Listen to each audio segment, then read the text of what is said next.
Olá, xenomorfos e xenomorfas, eu sou Otávio Gá, este é o Super 8 e hoje demorou, mas chegou a parte 2 da revisão de Alien. Quando é classicão assim, é muita informação pra filtrar, tá malox. Só a pena que muita gente não entendeu meu cosplay de xenomorfo, né? Tá bom, se bem que pensando melhor agora, eu podia ter acrescentado umas garras, né? Umas unhas assim. Mas já foi. O importante é que eu tô confortável, já que eu tô usando uma blusa tecnológica da Insider. Pois é, essa daqui eu pedi especialmente para gravar essa série de vídeos. Esse modelo aqui é a Turtleneck, que é bem estilosa e tem um tecido mais grosso, ideal para dias frios. Inverno tá chegando aí, ó, já pode ser uma boa. E assim como todas as roupas da Insider, tem uma alta durabilidade, pois não desbota. E sabe de quê? Então... é que o tecido tem uma superfície das fibras mais lisa, o que proporciona uma maior absorção dos corantes e o efeito são essas cores mais intensas por bem mais tempo, sem falar que a maciez das fibras também é capaz de suportar mais ciclos de lavagem e secagem em comparação ao algodão. E uma outra coisa que colabora com a durabilidade é que, como o tecido da Insider tem uma ação anti-odor, você não precisa lavar o tempo todo. Tem roupas que bastou um uso e já tem que ir pra máquina, né? Essas aqui não, pois elas deixam você transpirar e não retém o suor. Essa daqui mesmo foi a primeira a chegar quando eu comecei a fazer campanha para Insider. E eu venho usando muito, e olha como ela tá viva, a cor. E também tem cuecas, meias e várias outras peças masculinas e femininas do PP ao XXGG. Tá convencido a experimentar? Pois se liga que tem desconto. Como a Insider tá fazendo 7 anos, até o dia 28 de abril tá cheio de promoção no site, que você pode acessar através dos meus links na descrição aqui no QR Code. E na hora de fechar a compra, não deixe de usar o meu cupom SUPER8 para garantir mais 12% de desconto cumulativamente com o que você encontrar lá. Junto a tudo, os descontos podem chegar a 27% off. O pessoal tem reportado que não tem achado no tamanho e na cor que tá procurando. Mas, gente, é que a procura tá grande mesmo. E quando tem descontão assim, não pode pestanejar, pois tecnologia, segurança, conforto, performance e no seu estilo é com a Insider.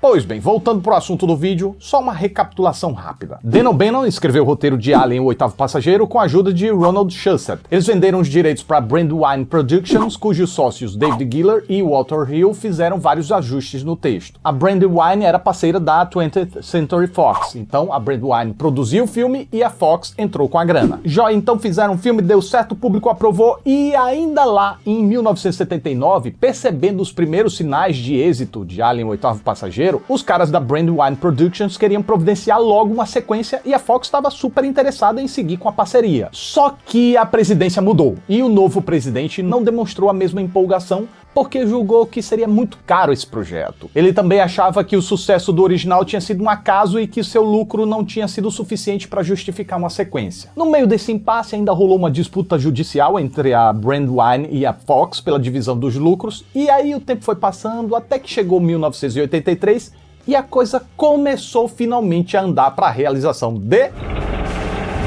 A luz para o que viria a se tornar Aliens: O Resgate surgiu quando alguém mostrou para David Giller, da Brandywine, o roteiro de O Exterminador do Futuro. O filme ainda estava em pré-produção, mas Giller viu ali no texto um baita potencial e procurou o cara por trás do roteiro, um tal de James Cameron. Aí David Giller e Walter Hill, da Brandywine, largaram algumas ideias vagas nas mãos de Cameron, que não deixou a oportunidade passar, pegou algumas ideias de um projeto antigo que tinha, chamado Mãe, sobre uma criatura geneticamente modificada tentando proteger sua prole, e em 3 dias apresentou um tratamento inicial de 40 e poucas páginas. Só que isso continuou não empolgando muitos engravatados da Fox. Mas aí o tempo passou mais um pouquinho, a presidência da Fox mudou de novo, indo agora para um tal de Lawrence Gordon, que, olhando para as possibilidades de sequências das propriedades da Fox, se deparou com um roteiro preliminar de Cameron para Alien 2 e se impressionou que ninguém tenha dado atenção a ele. Então contatou o autor e, como as filmagens de O Exterminador do Futuro atrasaram porque Schwarzenegger estava comprometido filmando Conan o Destruidor, Cameron, que agora estava escrevendo Rambo 2, deu um jeito de compatibilizar o seu tempo e dar prosseguimento também ao roteiro de Alien 2. Mas como ele estava com pouco tempo e com prazo apertado, só conseguiu chegar numa versão não finalizada de 90 páginas. E parece que deu certo, porque isso finalmente empolgou os executivos. Só que Cameron era ambicioso e ele também queria dirigir seu roteiro. No entanto, como até aquela data ele só tinha dirigido Piranhas 2, um filme de baixo orçamento e mal recebido por geral, os executivos da Fox não estavam muito confiantes. A esperança que deram era que, se por acaso o filme que ele iria dirigir, o tal de O Exterminador do Futuro, fosse um sucesso, ele receberia o ok para dirigir o seu roteiro de Alien 2. E aí, garotada, já sabem, né? Aclamado pela maior parte do público e da crítica e fazendo 78,3 milhões de dólares com um orçamento de 6,4 milhões, James Cameron garantiu seu passaporte de entrada na franquia Alien, levando junto consigo sua parceira de trampo e namorada Gale Anne Hurd como produtora. Isso depois de muita insistência, tá? Porque os caras da Fox achavam que ela não conseguiria peitar o diretor.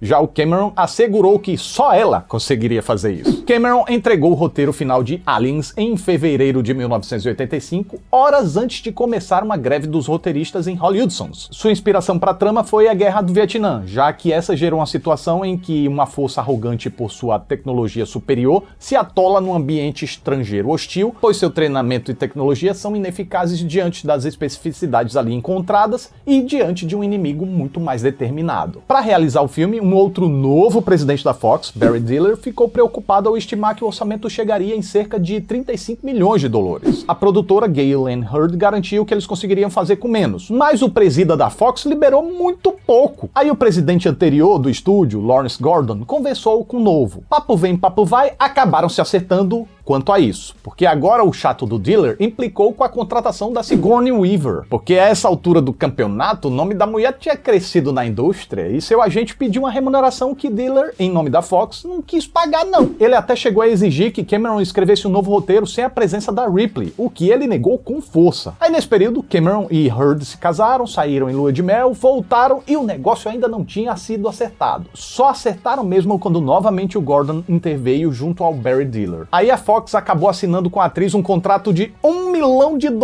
mais percentual dos lucros, sendo que ela havia recebido cerca de 30 mil no primeiro filme. Olha que avanço! Quanto ao resto do elenco principal, entre alguns entras e sais, Cameron voltou a trabalhar com 3 atores de O Exterminador do Futuro: Michael Biehn, Bill Paxton e Lance Henriksen. E para fechar o time, entre outros, o elenco ainda contou com a atriz mirim Carrie Ann e o veterano real do Vietnã, Al Matthews, que ajudou os demais a manusear as armas. Então as filmagens começaram em setembro de 1985, mas você pensa que foi fácil? Foi não. Para evitar o orçamento de 35 milhões e conseguir produzir o filme com 18,5 milhões, a Fox insistiu que, assim como o filme anterior, Cameron filmasse nos estúdios da Pinewood, na Inglaterra. Acontece que ele não pôde escolher sua equipe, pois tinha que aceitar a equipe do próprio estúdio, que tinha seus próprios costumes e contava com direitos sindicais como carga horária menor em relação ao Estados Unidos, ritmo de trabalho mais suave e pausas diárias como a do chá da tarde, o que emputeceu demais o James Cameron por ter que estar parando o tempo todo. Além disso, os trabalhadores constantemente subestimavam a produtora por ser esposa do diretor e subestimavam o próprio por sua pouca experiência e por seu jeito exigente e ligado no 220. Ele pedia pro povo fazer as coisas, aí o povo não fazia direito, ralentava demais, então ele mesmo movia as luzes, fazia buracos no set e o escambau que fosse preciso para acelerar as coisas. Assim, dia após dia, vinham acontecendo rixas e ele tendo suas decisões constantemente desrespeitadas. O diretor de fotografia, por exemplo, queria porque queria iluminar bastante o ninho dos aliens para exibir os detalhes do cenário, sendo que isso não era do gosto do Cameron, que queria manter um clima soturno e desagradável. Mesma coisa aconteceu com o primeiro assistente de direção Derek Cracknell, que teimava com tudo e se achava muito mais capaz do que o diretor. Resultado, Cameron demitiu e substituiu os dois, o que gerou um baita bafafá, um caô no set, o pessoal se mandou e se recusou a voltar. Cameron até cogitou mudar de estúdio, voltar para os Estados Unidos, mas viu que isso complicaria ainda mais as coisas, pois a Fox já tinha gastado dinheiro demais ali. Então, com o intermédio da Sigourney Weaver, que era amada por todas as partes, fez uma reunião com os técnicos. Cameron explicou a importância da produção e pediu para que, se alguém não acreditasse no que ele estava tentando fazer, que se voluntariasse para ser substituído. A equipe então decidiu apoiar o diretor se ele respeitasse o horário e os costumes deles lá. E assim foi feito. Não viraram grandes amigos, a relação seguiu de forma fria e as filmagens continuaram no ritmo dos britânicos. E o que estava programado para durar 75 dias acabou levando cerca de 120 dias, só vindo a ser concluída em janeiro de 1986. O que, por consequência, atrasou a montagem, que se arrastou ainda mais porque o montador, Ray Lovejoy, vinha mal acostumado com a longa, minuciosa e lenta edição desde 2001, Uma Odisseia no Espaço. E lembrando que naquela época os filmes eram montados cortando e emendando os negativos, imagina o trabalho. Porém, quando o montador descobriu que estava prestes a ser demitido porque Cameron estava muito inconformado com a demora, ativou o modo turbo num fim de semana, pegou o material bruto da batalha final e apresentou esse trecho montado para Cameron. O esforço valeu a pena e Lovejoy se manteve no cargo, o que foi bem reconhecido na indústria. O corte preliminar do diretor ficou com 2 horas e 35. Claro que a Fox chiou, porque quanto mais longo o filme, menos sessões nas salas conseguem encaixar num dia. E como Cameron não sabia o que tirar, foi sua esposa e produtora Gail Ann Hurd que sugeriu cortar completamente algumas cenas que não mudavam tanto assim o enredo. Desta forma, a versão final ficou com 2 horas e 17. 6 anos depois, as cenas cortadas foram restauradas numa edição especial. Mas aqui a gente vai considerar a original mesmo, porque é a que eu mais gostei. Depois, nas curiosidades, a gente vê o que ficou de fora. Combinado? Pois bem, depois de muita luta, Aliens chegaria aos cinemas a partir de 18 de julho de 1986. No Brasil, só chegaria com o título Aliens: O Resgate em 18 de dezembro desse mesmo ano. E a história? Contava o seguinte: após o incidente da Nostromo, a única sobrevivente, Ellen Ripley, está vagando pelo espaço no busão espacial Narciso, quando é resgatada por sucateiros e levada para a estação espacial Gateway. Ao acordar, ela se surpreende ao perceber que já se passaram 57 anos desde que entrou em hipersono. Sabe quando você vai dar um cochilinho e acaba dormindo por horas? Portanto, esse filme se passa em 2179. Querendo saber o que aconteceu com a Nostromo e sua valiosa carga, os engomadinhos da William-Yutani interrogam a Ripley, que explica tudo o que a gente viu no filme anterior. Mas os bambambam cínicos que só eles dizem que não compram essa história, pois a essa altura do campeonato já tem até colônia com terraformação no planeta LV-426, ou Acheron. E ninguém lá falou de alienígena nenhum. Mas isso 23 e 59, porque à meia-noite vira a página, perderam contato com a colônia. Pronto. Então, um representante da William-Yutani, Carter Burke, pede para Ripley acompanhar ele numa operação no planetinha. Claro, tendo passado o que passou, ela nega o convite. E mesmo que tenha perdido a permissão para pilotar, ela diz que está muito bem trabalhando como empilhadeira. Mas, como a ameaça presente naquele planetóide não sai da cachola da mulher, ela acaba aceitando participar da missão sob uma condição: estabacarem os bichos tudo para não sobrar nem farofa, sem esses negocinhos de coletar para fazer isso tudo. O Mauricinho Burke concorda e jura de dedinho. E assim eles se mandam na nave Sulaco junto com a tropa de milico, que conta com o Tenente Gorman, o Sargento Epone, os cabos Hicks e Farrell, os soldados Hudson, Vasquez, Drake, Spunkmeyer, Dietrich, Frost, Wierzbowski e Crow, além do cientista Bishop. E eu sei nem porque eu me dei o trabalho de apresentar, porque daqui a pouco vai tudo se lascar mesmo e a gente vai nem lembrar quem é quem nessa bregueça. Mas enfim, a turminha acorda do hipersono e o pessoal aí já evoluiu com esse shortinho, em vez daquela fralda geriátrica coisa linda de mamãe, com exceção da Ripley, que preferiu naná de caçolinha com a Mata Atlântica escapando ali pelo litoral. Durante o ranguinho beleza, Bishop faz uma brincadeirinha com a faca, corta um pouquinho a mão e Ripley assim descobre que ele é um androide e, traumatizada pelo robô miserento lá da Nostromo, ela fica toda apurrinhada. Mas como todo mundo ali já sabia que o cara era um androide, ela fica mais sussa, pois pelo menos não é um negócio escondido. Logo após ela brifa a galerinha que fica toda cheia de si, achando que vai ser fácil. I only need to know one thing. Where they are. Tá bom, vai vendo. E se danam numa nave sonda pro planetucho LV-426, onde tá a tal colônia em que os soldados entram, encontram ela com barricadas improvisadas, toda descatembada, inclusive com buracos na fuselagem provocados por derretimento de sangue alienoso. Mas por todo canto, tudo parece completamente deserto. Com isso, o Tenente Borralhão acha seguro entrar também. It's not secure. The area is secured, Ripley. Tá bom, deixa ele. Chegando no laboratório Scientifics, eles encontram 2 facehuggers vivos preservados em tanques. E agora, YouTube, por favor, não pense em bobagem. Isso aqui é um facehugger, tá bom? Não é isso que você tá pensando, não. Nessa hora, detectam um sinal de algo se aproximando. E tá esquentando, tá fervendo, tá borbulhando. Mas era só uma pivetinha chamada Newt, que conseguiu sobreviver se esgueirando pelo sistema de ventilação. De início ela tá toda arisca, que nem um gatinho assustado, assim. Mas a Ripley acabou amolecendo ela, papeando na maciota. E agora, enquanto o Bishop disseca um facehugger, o soldado Hudson consegue rastrear os moradores da colônia pelo computador de lá. E pelo que parece, tá tudo encangado como se estivesse num balacobaco nervoso embaixo da estação de terraformação. Por isso eles pegam esse batimóvel e se mandam até lá, onde a tropa desce, vasculha, chega num corredor corredor com um aspecto que lembra muito aquela nave alienígena. Pois é, os aliens também têm designers de interiores, tá pensando o quê? E finalmente encontram os colonos, mas eles já tinham ido pro beleléu e seus corpos estavam grudados nas paredes para servirem de incubadoras para as novas crias de besta-fera. Na verdade, eles até chegam a encontrar uma sobrevivente, mas não demora muito para ela parir uma alien e, pelo menos dessa vez, não nem chance pro desgramento e tratam logo de fazer tostadinho com selo queima-quengarau de qualidade. Só é uma pena que esse serviço não saia conforme a encomenda, pois tinha um monte de alienante camuflado nas paredes tirando um cochilinho. Movement!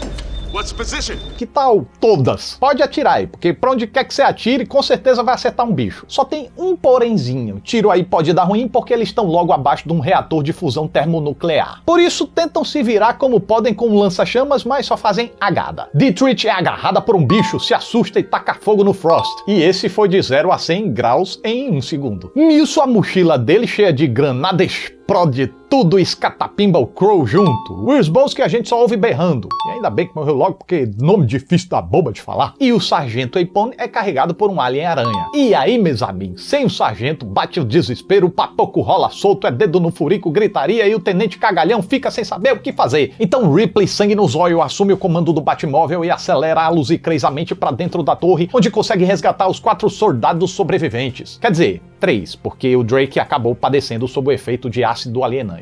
Ripley pisa fundo no acelerador, mas agora aparece um alien flanelinha. Como ela nega o serviço, ele quebra o para-brisa, ela freia, ele cai, ela atropela e o sangue ácido destrambelha o eixo do veículo, impedindo que eles possam chegar na nave. Mas tem bronca não, porque Spunkmeyer e Farrell estão vindo com a nave até eles. Mas não chegam não, porque olha só quem tinha entrado malemolentemente ali no veículo. E aí já sabe, né?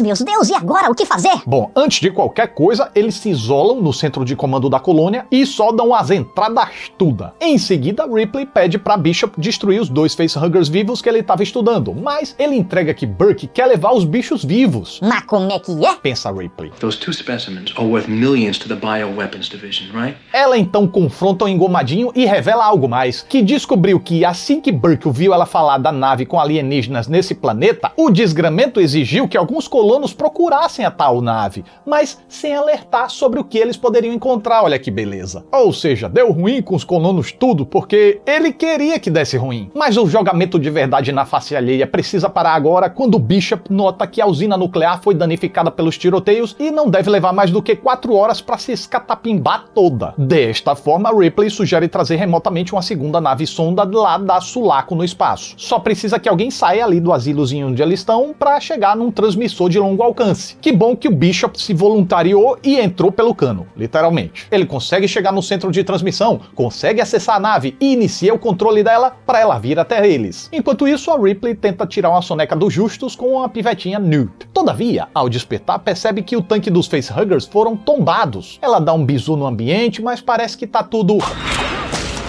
Tá peste! Elas evitam o ataque, mas o bicho escapole, tentam sair, mas a porta tá trancada, pedem ajuda, mas ninguém escuta, fazem sinal pra câmera, mas o Burke desliga o monitor, safado. Tentam quebrar o vidro, mas não quebra não, até que Ripley tem a sacada de ativar o alarme de incêndio pra chamar a atenção do galerê. Mas eis que as aranhas rabudas aparecem de novo, uma se agarra no pecocinho da Ripley, enquanto a Newt prende a outra pela rabiola. A cavalaria chega e lasca o Pei numa, luta um cadinho pra soltar a outra e Pei também. Mas quem teria soltado os bichos?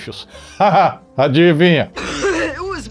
Obrigado por esclarecer. Ripley explana pra geral que ele queria inseminar uma delas, colocar em hipersono antes do filhote nascer e assim passar despercebido pela zona de quarentena. Quanto aos demais que estariam ali sobrando, ele sabotaria as cápsulas e soltaria o pessoal no espaço. Ouvindo isso, os soldados ficam tererê da vida querendo dar um jeito no sujeito. Mas vai ficar pra depois, porque nesse momento a energia é cortada. Esqueceram de pagar a conta? Não, é só os bichos vindo mesmo. E lá vem os coisas ruins, lá vem eles, lá vem os bichos. Ué, mas já era pra eles terem chegado? Cadê?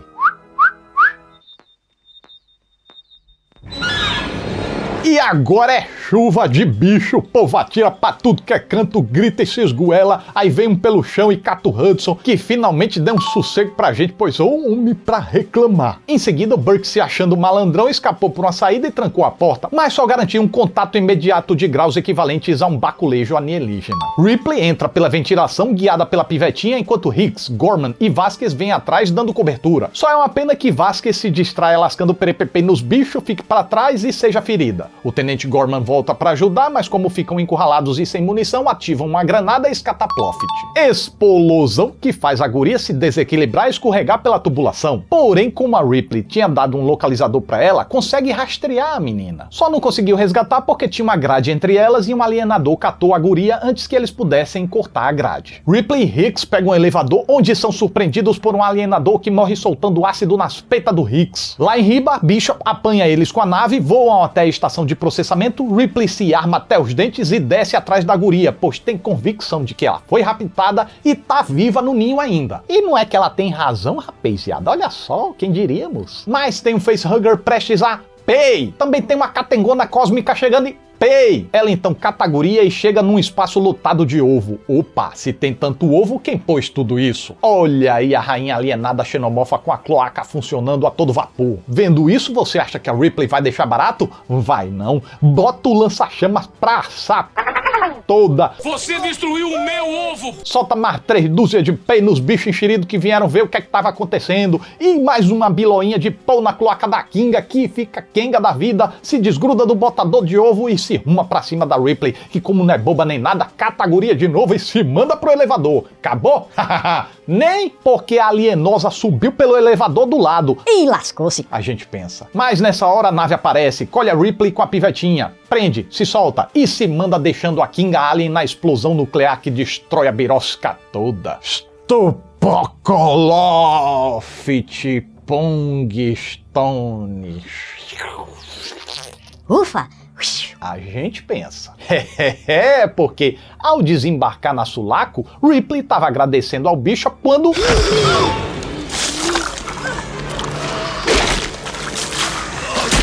A bicha Pelvelsa veio agarrada no trem de pouso que nem carrapato carente e lá se dando atrás da piveta e vai pegar. Eita, vai pegar. Mas pera, cadê a Ripley nessa história? Eita bexiga, aí sim eu dei valor. Chega, arrepiei da ponta da unha até os quengos. Lembram que eu falei que ela agora estava trabalhando como empilhadeira? Então, essa é a máquina de empilhar. Get away from her, you bitch! E assim Ripley parte pro fight com a xenomorfa.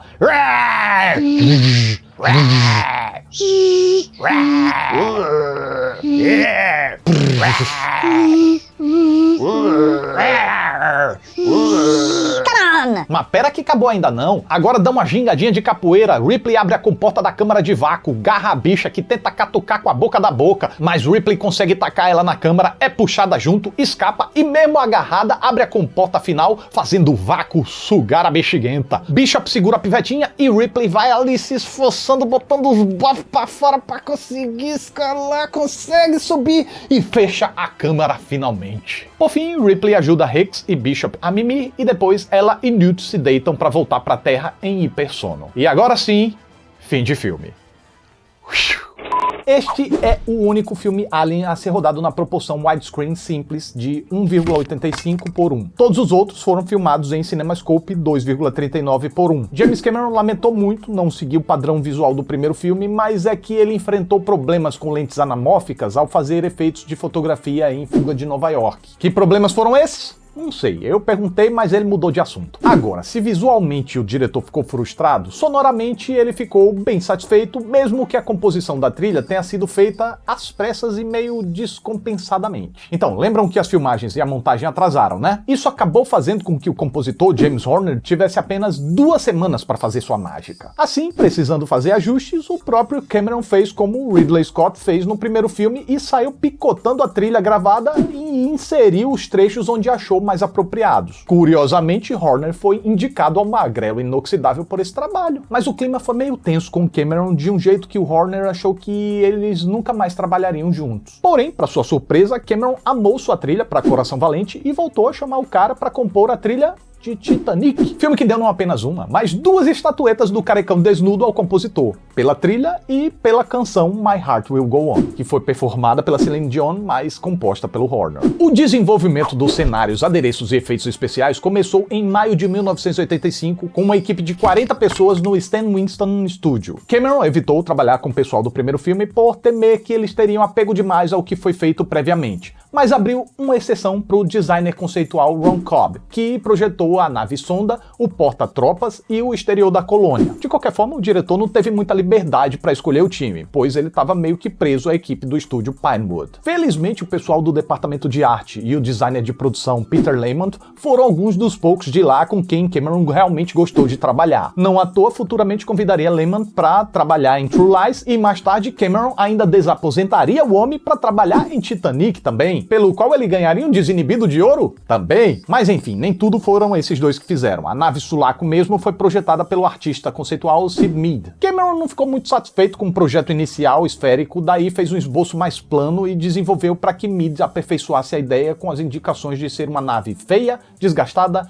e meramente funcional. Para compor seus interiores, o pessoal foi procurar numa loja de cenografia em Londres se tinham algo que servisse como piso. Daí olharam no fundo da loja e acharam uma pilha imensa de grades estocadas lá há 7 anos. Era justamente o material usado na Nostromo em Alien, o Oitavo Passageiro. Quanto à câmera de hipersono, ela também tem uma história bacana. O pessoal da arte deixou para fazer as cápsulas por último e a grana simplesmente acabou. Como cada cápsula custou cerca de $4.300, só conseguiram bancar 4. Aí, para não ter que omitir a cena, Cameron bolou um truque com um posicionamento inteligente de espelhos e ângulos de câmera para fazer parecer que havia 12 cápsulas ali. E o curioso é que quando os executivos da Fox viram a versão preliminar do filme, reclamaram que todo o dinheiro investido tinha ido para cenários e não para efeitos visuais. Então a produtora Gale Ann Hurd revelou que a maior parte do que eles estavam vendo eram sim efeitos, miniaturas, truques com perspectivas e outras ideias inventivas. Preste atenção em alguns dos truques que eles usaram. Desde a década de 40 até o advento da edição digital e da tela verde ou chroma key, as produções costumavam usar um outro tipo de tela, no qual era projetada uma imagem previamente gravada para compor o fundo. Essa técnica foi utilizada aqui em trechos mais complicados, como a queda da primeira nave sonda e quando Ripley e Newt estavam na plataforma antes de serem apanhadas pelo Bishop. Outra técnica arcaica, mais inventiva da época da película para criar efeitos, era mexer nos negativos de forma física. Então aqui, para aumentar o impacto dos tiros, enquanto luzes estroboscópicas piscavam no set, fotogramas brancos também foram inseridos na montagem para criar clarões durante os tiroteios. Eles cortavam ali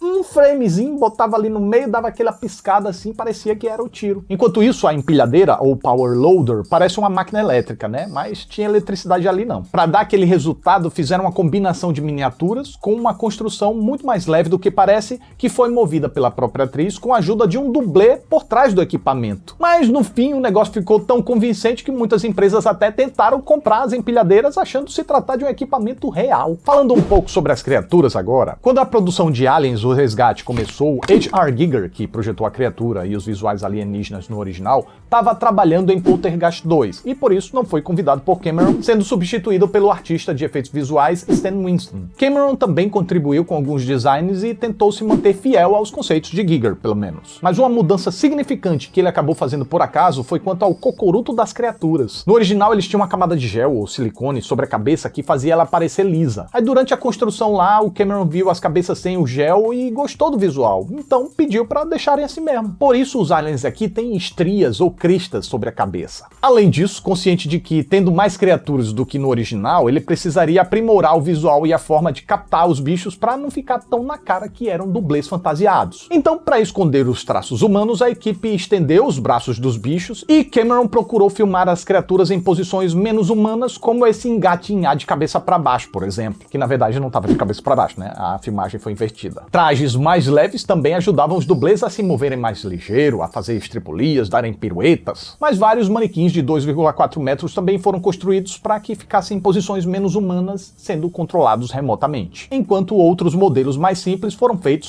só para serem espatifados mesmo. O design do facehugger permaneceu fiel ao design original, mas a aparência geral foi feita para parecer mais orgânica. E as 8 pernas foram feitas mais parecidas com dedos, realçando os detalhes nos nós e adicionando unhas. A cauda também foi alongada uns 15 centímetros para ter mais funções, como a de chicote. E ao contrário do original, em que o facehugger só tinha uma cena complexa de pulo, os daqui precisaram ter uma articulação completa para língua, pernas e cauda, permitindo mais movimentação. De um jeito que o modelo mais detalhado precisou de 9 operadores, mas claro, tiveram variações mais simples para aqueles que apenas corriam pelo chão. Inclusive usaram um brinquedo Spider da franquia He-Man como base para desenvolver o caminhar do bicho. Além disso, vários modelos de borracha foram feitos para serem escatapimbados. Mas e a rainha Alien, hein? Sam Winston e James Cameron pensaram num visual que misturasse louva-a-Deus, T-Rex, aranha viúva negra com as características dos aliens de H.R. Giger. Agora, para realizar a bichona, Cameron e Winston trabalharam em múltiplos conceitos. Um fantoche de 4 metros feito com espuma leve, miniaturas e um modelo animatronic mais resistente, pesado, segurado por guindaste, que comportasse 2 compadres dentro, amarrados costa com costa e escondidos no tronco da rainha. Um controlava braços e o outro chicoteava a cauda com uma linha de pesca, enquanto as pernas eram marionetes controladas por outros técnicos de fora. Já a cabeça, bocas e lábios eram de animatronics, manipulados com a combinação de motores e sistemas hidráulicos controlados remotamente por até 4 operadores. E assim, para fazer o bicho se mover completamente, foram necessários de 14 a 16 operadores. Foi o maior e mais complexo boneco já criado até aquela data. Vamos agora com alguns easter eggs. O truque da faca realizado por Bishop é uma homenagem ao filme Dark Star, em que um truque parecido é realizado. Dark Star, que foi co-escrito e estrelado por Dan O'Bannon, que concebeu o roteiro de Alien, o Oitavo Passageiro. Durante o briefing, Hudson pergunta se vai ser uma luta padrão ou uma outra caça aos insetos. Nunca é explicado o que significaria essa tal caça aos insetos. As únicas dicas sutis podem ser os logotipos das naves que dizem Bug Stomper, ou pisador de insetos, e We Endanger Species, ou nós exterminamos espécies. O que indica que eles seriam responsáveis por algum tipo de controle de pragas para tornar os planetas seguros e habitáveis para os colonos. Mas isso aqui pode ser também uma referência ao livro Tropas Estelares, que inspirou James Cameron na escrita do roteiro aqui. Esse livro já foi adaptado para o cinema e lá os militares combatem insetos gigantes,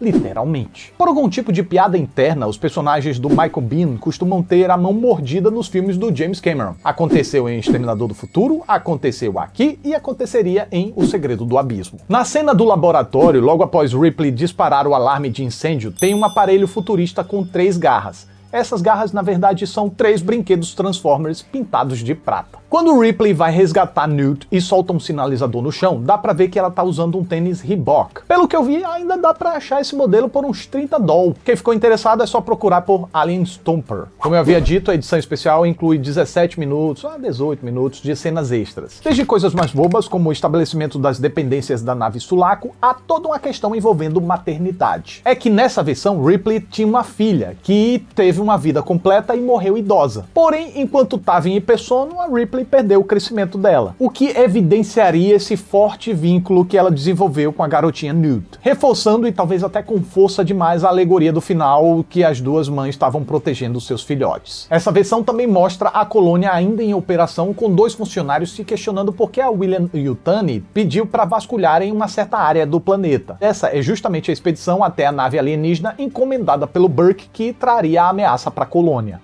Essa expedição foi realizada pela família da Newt, e seu pai foi o primeiro a ser pego por um facehugger. Tem ainda nessa versão Hudson se gabando de seus armamentos, Ripley hesitando antes de entrar na colônia devastada, e mais pra frente, armas sentinelas sendo montadas para pegarem aliens desavisados, e os soldados teorizando sobre qual seria a fonte dos ovos. Como vocês podem ver, nada de muito, oh meu Deus. Antes de Michael Biehn ser escalado, o papel de Cabo Hicks era de James Remar, que até chegou a gravar algumas cenas. Algumas com ele de costas até foram aproveitadas, como essa aqui entrando no ninho. Porém, o ator acabou sendo afastado ao ser detido com posse de dorgas. Mas no pouco tempo que ele teve no set, ele ainda conseguiu protagonizar um incidente espantoso. É que a espingarda do personagem deveria ter festim, mas alguém deixou munição real ali. O que ele só percebeu quando atirou e abriu um rombo no set de A Pequena Loja dos Horrores, que estava sendo filmado no galpão vizinho do mesmo estúdio. Pois é, ainda bem que foi só no cenário, essa história poderia ter terminado muito pior. Lance Henriksen quase teve a entrada no Reino Unido negada. Ele vinha ensaiando o truque da faca com vários modelos diferentes, até o James Cameron definir qual seria a usada. Daí, quando chegou em Londres, o pessoal da alfândega viu todas aquelas facas e, sei lá, devem ter achado que o cara era um assassino de aluguel. Felizmente, ele conseguiu explicar o que se passava. E na hora de gravar a cena, foi sua ideia colocar a mão sobre a de Bill Paxton.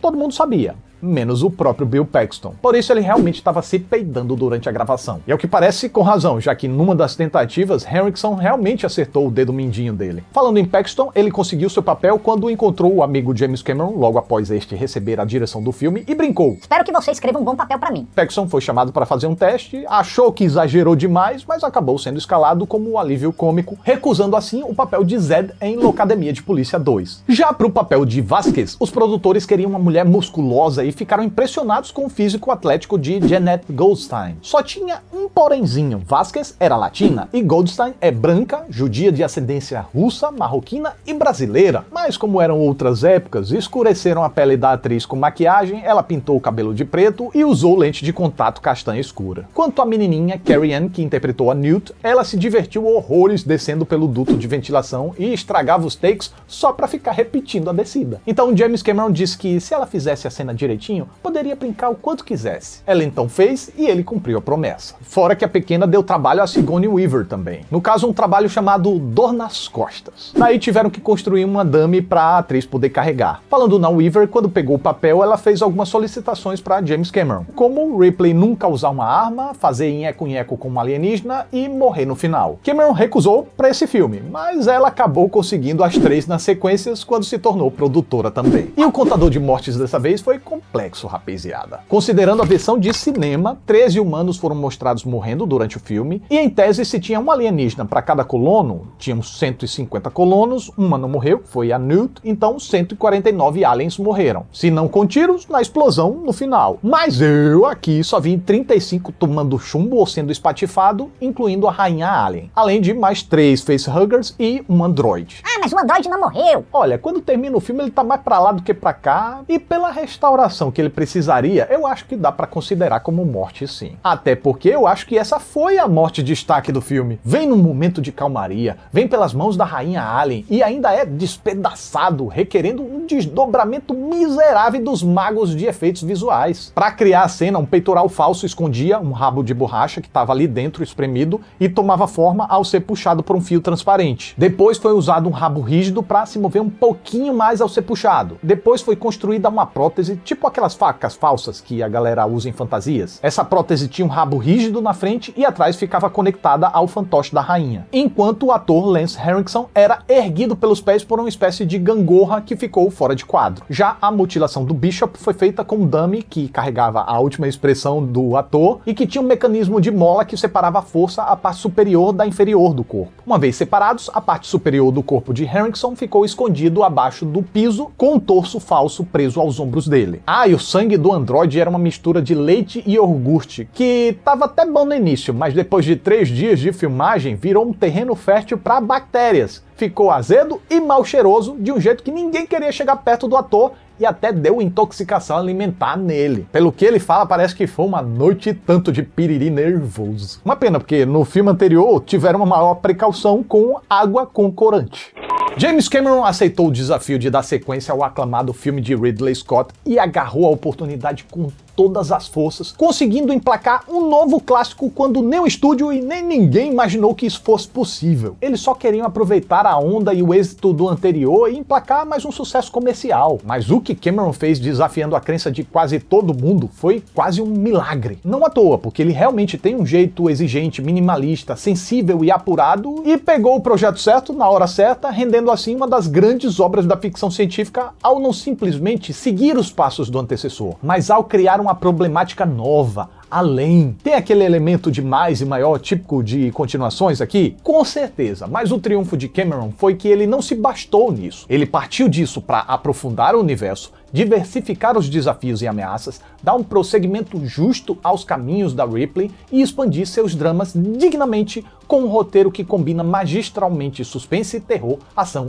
e ficção científica. O que aconteceu já na versão mais curta que foi aos cinemas. Aliás, sobretudo nessa versão, pois por um acaso do destino, na minha opinião, a Fox acabou acertando quando pediu pro diretor encurtar a duração. É que às vezes chega um momento em que um autor se perde no apego e passa do ponto. E as ideias que sua produtora e esposa Galen Hurd trouxe para fazer os cortes curiosamente, engrandeceram o filme, pois tirou coisas completamente frívolas e outras que explicitavam demais o que não precisava ficar explícito. Como o planeta LV-426 acabou sendo tomado pelos aliens, fica enriquecido ao ser subentendido. Assim como Ripley não precisava ter perdido o crescimento de uma filha para desenvolver um instinto materno pela pequena Newt. É bacana que ela desenvolva essa empatia e essa relação com a menina sem necessariamente ter um trauma por trás. E na moral, uau! Como a personagem cresce aqui. Mesmo constantemente subestimada, vai lá e mostra como é decidida, corajosa, sagaz e assertiva, se firmando de vez como uma das maiores badass da história do cinema. E essa personagem hiper forte nos conduziu por uma trajetória que não para de ficar cada vez mais e mais eletrizante. É uma surpresa atrás da outra do que Cameron e sua equipe conseguiu realizar com os recursos da época, de um jeito que até hoje essa obra continua proporcionando uma experiência borbulhante, fervente, pois quando a gente acha que já deu,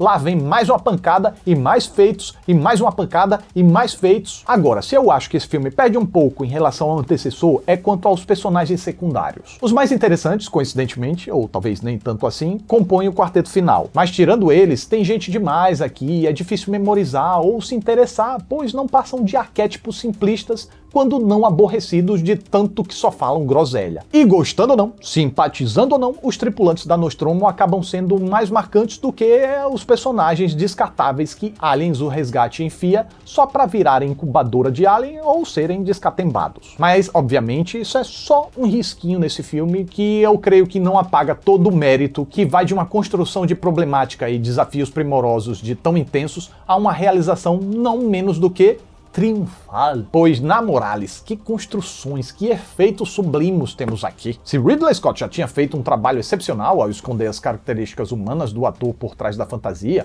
a equipe de Cameron superou muito nesse quesito ao esconder completamente e ainda colocando os bichos para fazerem feitos ainda mais ousados, como pular da pirueta e se mover muito mais rápido. Por isso, Aliens o Resgate é sem dúvida uma das grandes obras-primas do cinema de gênero. Com uma narrativa envolvente, direção habilidosa, uma performance estelar da protagonista e efeitos visuais impressioníveis, o filme não só honra o legado do original, como também eleva a franquia a novas alturas. Não à toa conseguiu subverter um pouco o preconceito que a academia tem com filmes de gênero e conquistou 7 indicações ao Naturista de Ouro, sendo atriz, com Sigourney Weaver, direção de arte, trilha sonora, montagem, som, efeitos sonoros e efeitos visuais, tendo vencido nessas duas últimas. E nas bilhetérias, o sucesso foi garantido também. Domesticamente, o filme fez 85,1 milhões de dólares, já internacionalmente, há uma imprecisão nos dados que diz que o resultado estaria entre 45,9 e 98,1 milhões de dólares, o que daria um total entre 131 e 183,2 milhões. Mas nem só de triunfo vive a franquia Alien, e o primeiro tropeço já chegaria no filme seguinte, mesmo seguindo a tradição de trazer um futuro grande cineasta no comando. Só que isso é assunto para semana que vem. Por enquanto, não deixem de dar uma conferida no site da Insider para aproveitar os descontos, e não esqueçam que usando o meu cupom você ainda garante mais 12% de desconto cumulativamente com o que encontrar lá, tá? Bom, vou ficando por aqui, semana que vem a gente conversa sobre tudo que rolou de bom e de ruim no terceiro filme da franquia. Ah, e enquanto esperam, vejam as outras franquias que eu já revisei por aqui, faz essa forcinha aí. Já é? Até mais então. Tchau!